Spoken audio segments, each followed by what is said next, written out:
بسم اللہ الرحمن الرحیم۔ کچھ لوگ جہالت کرتے ہیں، کیا کہتے ہیں ہم سے بہت سے مسلمان؟ ہم اہل بیت کو مانتے ہیں، ہم انہیں جانتے ہیں، ایسا کہتے ہیں یا نہیں کہتے؟ مجھے معلوم ہے یہاں پہ بھی ہمارے بہت سے ایسے مسلمان بھائی موجود ہوں گے جو اہل بیت علیہ السلام کو نہ معصوم مانتے ہیں، نہ امام مانتے ہیں، نہ منصوص من اللہ، لیکن کہتے ہیں ہم اہل بیت کو مانتے ہیں۔ توجہ سے سنیے گا، بہت سے مسلمان کلمہ پڑھتے ہیں، کہتے ہیں ہم اہل بیت کو مانتے ہیں، اور ایک حد تک مانتے بھی، محبت کرتے ہیں۔ مسئلہ کیا ہے؟ بہت سے لوگ کہتے ہیں رسول خدا سے سارے کے سارے کیا کہتے تھے؟ کفار مشرکین مکے میں سارے کفار و مشرکین کہتے تھے کہ ہمیں آپ کا اللہ قبول ہے، 4400 بت ہم نے خدا بنا رکھے ہیں، یہ ہمیں نظر آتے ہیں، آپ کا خدا نظر نہیں آتا۔ جب ہم اتنے بتوں کو مان رہے ہیں تو ہم آپ کا خدا ماننے کے لیے تیار ہیں، ہمیں مسئلہ نہیں ہے خدا سے، ہم آپ کا خدا بھی مان لیں گے، جو ہم نے ٹھیک ہے ہمیں نظر نہیں آ رہا، آپ کا خدا ہمیں قبول ہے۔ تو آپ کہیے اللہ الہ، رسول خدا نہیں کہتے تھے، کہتے تھے نہیں، لا الہ الا اللہ، کوئی خدا نہیں سوائے اللہ کے۔ اگر یہ آج میں نے پہنچا لیا تو آج کی میری مجلس ہو گئی۔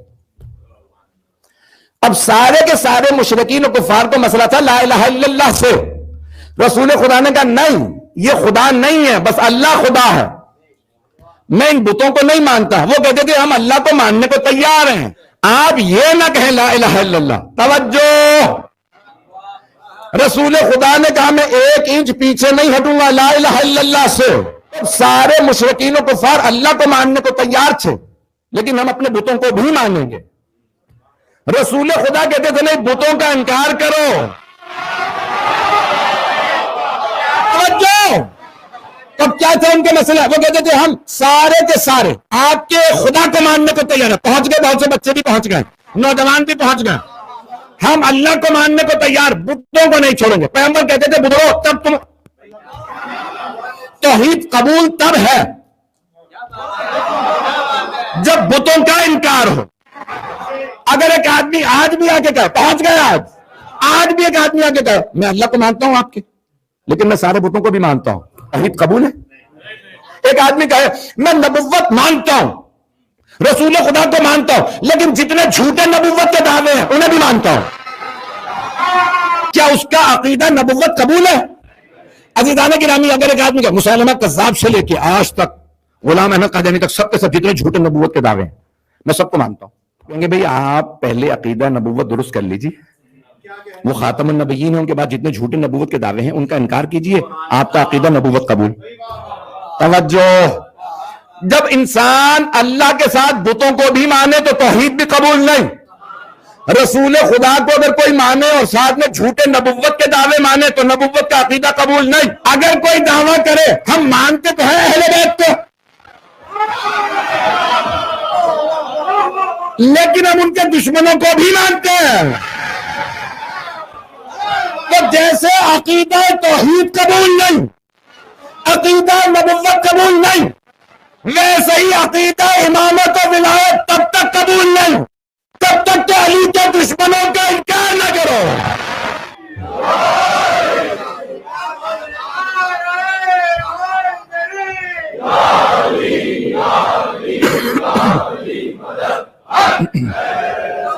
گرامی، جب تک انسان کہتا رہے کہ میں کہتا ہوں علی کی امامت کو بھی مانتا ہوں، ولایت بھی مانتا ہوں، میں 12 اماموں کو بھی مان لیتا ہوں، یہاں تک کہ خود کسی نے امام جعفر الصادق علیہ السلام کی خدمت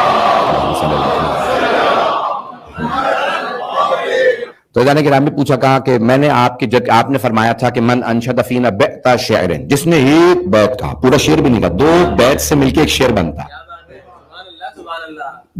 the two couplets make ہم عربی میں کہتے ہیں کپلٹ بنتا ہے، تو کپلٹ جو ہے وہ دونوں سے مل کے بنتا ہے، مصروں سے 2 بیت سے مل کے ایک شعر بنتا ہے۔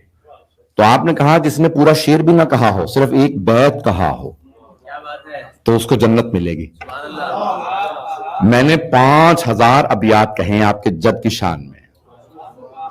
تو مولانا نے سوال کیا، مرحوم اللہ لنگرودی، سید محمد مہدی مرتضوی لنگرودی جب لندن آئے تھے تو میں ان کے لیے ترجمہ کرتا تھا، ان کی تقریروں کا فارسی میں کرتے تھے، تو انہوں نے اس کو پیش کیا، کہا انہوں نے کتابوں میں لکھا، کہا اس نے 5000 ابیات کہے، کہا میں نے آپ کی جد کی شان میں 5000 بیت کہے، میرے لیے کیا ہے؟ مولانا نے کہا ان کے دشمنوں کے متعلق تیرا خیال کیا ہے؟